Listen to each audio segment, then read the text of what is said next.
আমি আসার পথে দেখি যাম, তো আমি রিক্সা উল্টা পাশে নিয়ে আসি, আসার সময় দেখি যে রিক্সা আর হচ্ছে কভার ব্যান্ডকে যখন মারার পর কভার ব্যান্ডের ড্রাইভার আটকেছিল, আইসা ছিল, আগে বের করা যায়নি।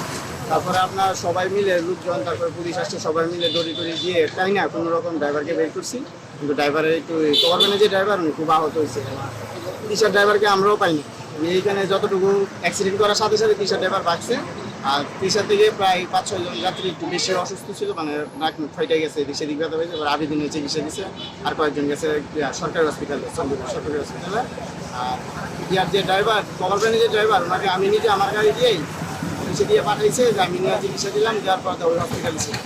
এতটুকুই আসলে আর এর মধ্যে মোটামুটি বেশি কোনো সময় হয় নাই, জানলো।